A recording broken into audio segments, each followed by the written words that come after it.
Philippians, the first chapter, I believe.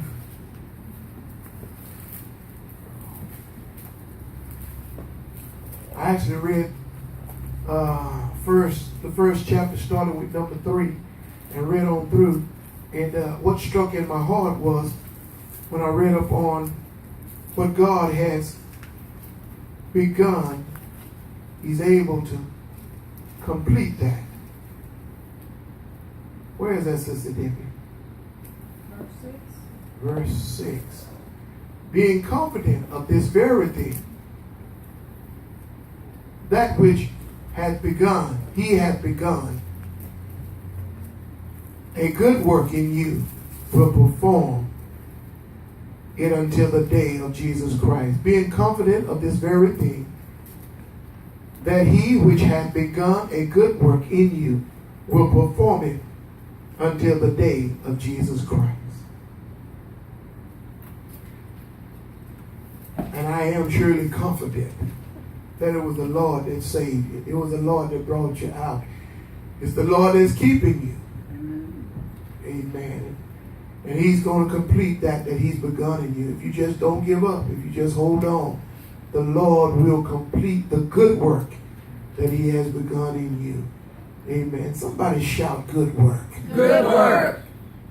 Man, you got to recognize that this thing is good. This work that God is performing in you, it is a good work. It's a good work.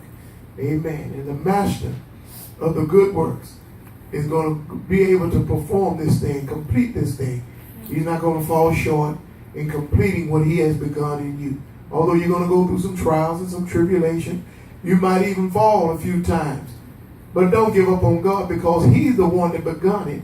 He's the one that started it. And He shall perform it until the day of completion. Amen? Amen. Amen. I read all of that even over to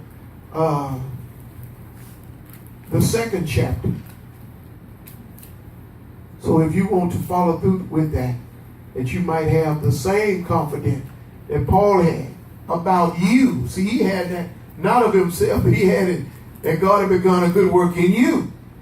In you. Sometimes we need that extra measure of confidence that the Lord was the one that pulled me out of my mess. The Lord is the one that lifted me up out of my dunghills and my dungeons. Amen. And since He lifted me up, He's going to complete what He started in me, because it's a good work. You need to have that same confidence in what God has begun in you. And that's the reason that I want you to read it for yourself, so you can see that the Lord is not going to give up on what He has begun in you. Amen? Amen. Amen. You all, if you will, can you stand to your feet?